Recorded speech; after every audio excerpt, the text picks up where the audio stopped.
say things lightly. If I like something, I like it. If I don't, I don't. And when I read this, I was like, this is the best book I've ever read. Well,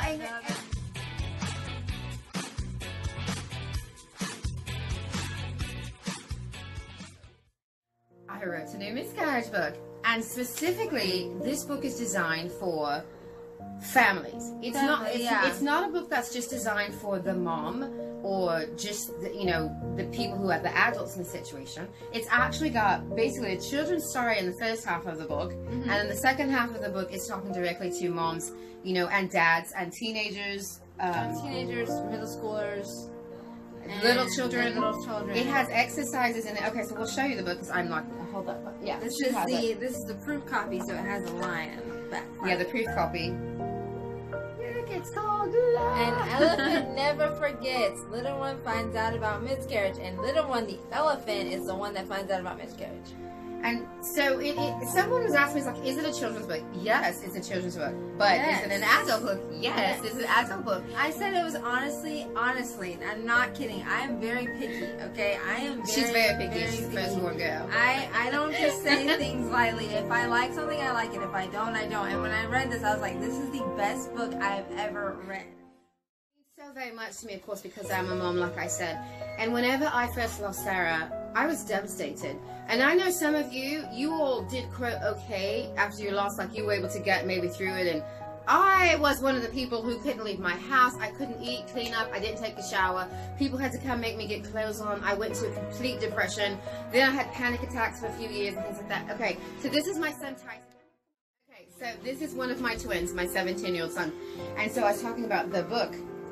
And so far what you've heard, because he's only heard part of the book. He hasn't even heard the whole thing. So I guess what I'd like you to do, can you share with them, the camera's right there, can you share with them how you felt the day you came and told me about Sarah? Why did that start to bother you? It started to bother me because, like when someone's gone from a place, it's almost like you don't remember them, and it's kind of weird feeling like because someone's gone, you don't know what they look like. Like, I don't know, I was freaking out. So. And it was, you're 17. And so he didn't talk about it like for all these years. And that's something that I felt I learned is I didn't realize that some of our children that are really little, they may need to have a conversation, So how did you feel when Mommy read the book, part of it? I started crying. It was just such a beautiful way to help me feel better about like Sarah as well. Yeah, and we say her name more, I think. Yeah. It's like she's after it's like, oh, yeah. Okay, well, maybe you be here long. Don't want to ruin the story though. It's on page 25. Okay, I'll read with her. It says, where do babies go when they do not come home? A few days passed. Mama slept quite a bit. Sometimes she was snappy, often telling me noise to quit. I tried to be good. I tried to make her smile. However, sometimes she would just cry and tell me go away for a while. No one talked about baby, and as weeks went by, I knew. I did not have tons of questions. I just wanted to know what was true. Where did baby go when miscarriage took it away? Was it a place that we could go, perhaps to visit someday? Papa was gone a lot, though when at home he was nice. But something had changed, and I was afraid when I went to sleep at night. Since no one gave me answers, I was left with my own thoughts. Did I do something wrong? Was somehow it my fault? The season changed, and now it was so hot outside. Yeah. My friends and I played by the river. I was not happy, but I tried. Though Mama got my breakfast and returned to all her chores, she just never really was like she was before. No one talked about it, and I was afraid to ask, but one day I just had to know, so I lay next to Mama in the grass. Oh, two more lines. Okay. Mama, I said in the quietest voice I had, I have something I want to know, but I don't want to make you sad. Little one, she answered, you can ask me anything. Why do you sound so sad today? Is there something troubling? Well, I started, but was not sure what to say. I just keep thinking about baby and how it went away. Okay, that's the last bit.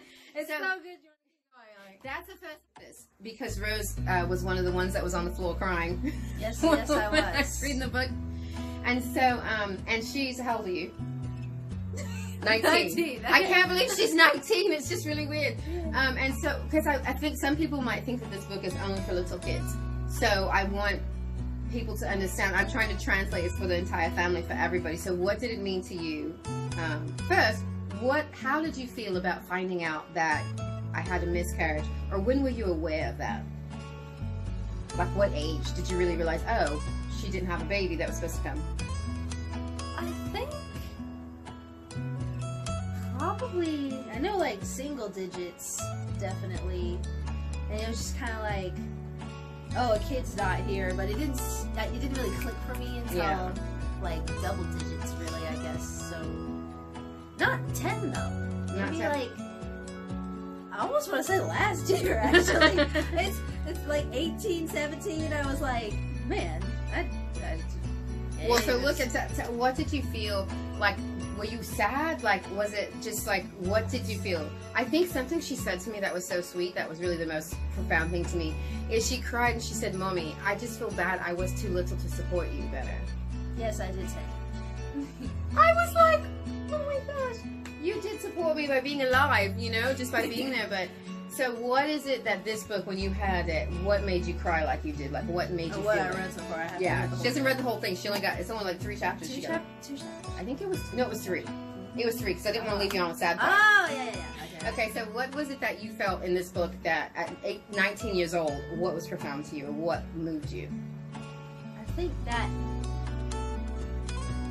I think that I actually have to go off what Destiny once said about the book, that I agree with, and she said, like, you took such a complicated and hard topic to, like, you know, talk about, and you took it and made it simplistic.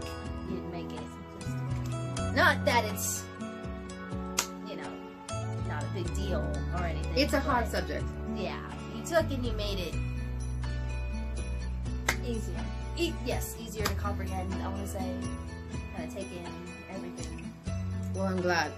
Again, I'm a weird person, and I know you all know this by now, but I'm a person who's like real spiritual, and I have no doubts that I didn't just offer this book by myself. There's no way that I could rhyme 100 pages of literature that was made sense and that was cohesive. And I thank God, I literally thanked God when I saw my children's reactions to it. I thanked God, and I said, if I can help other people's children and their husbands or their boyfriends or their partners or their grandparents. I just told them about the miscarriage and like... Someone said the author and book name. Oh, sorry. The author and book name is me. The author is Michelle L. Myers. Myself. And the name of the book is An Elephant Never Forgets. The little one finds out about miscarriage. It comes out, I'm so sorry, it comes out on Saturday, January 2nd. On Amazon. We've totally messed this up, but there's ads on the page already. But the thing also that's different about this book is I did an audiobook. So if you have little children and you have people who kind of don't like to read and stuff like that, I didn't just read the children's part of the book, I read the entire story. So if there's you moms, if you just really need to hear a positive voice talking to you, if you can stand my voice, my accent switches all around a lot. So no, it's good. I listened to part of it. It's fantastic. But the thing is, I'm also a composer, so we actually really did this where there's musical scores behind the entire book. Yeah, she wrote all the music. The music's good. It's really love. I love my children, and I know you all love yours, and those who are designed to be moms that don't have earthly children yet. It was so healing, this project, because my children, also my eldest son did the cover. So the elephant that you see, my eldest son did the illustration for that. And then Destiny was one of the editors. Yes. And I had the children, of course, gave their opinions and things like that. And we're working on a total children's book with pictures as well. Yes. But this meant so much to me because in the book, I actually give you exercises to do with your children. I tell you my miscarriage story, but I also tell you, you know, what can you do when you're like, you know what, I don't even know how to get my child to talk about this book. I don't even know if they're, Lisa says, I'm so excited for this book and I love your voice.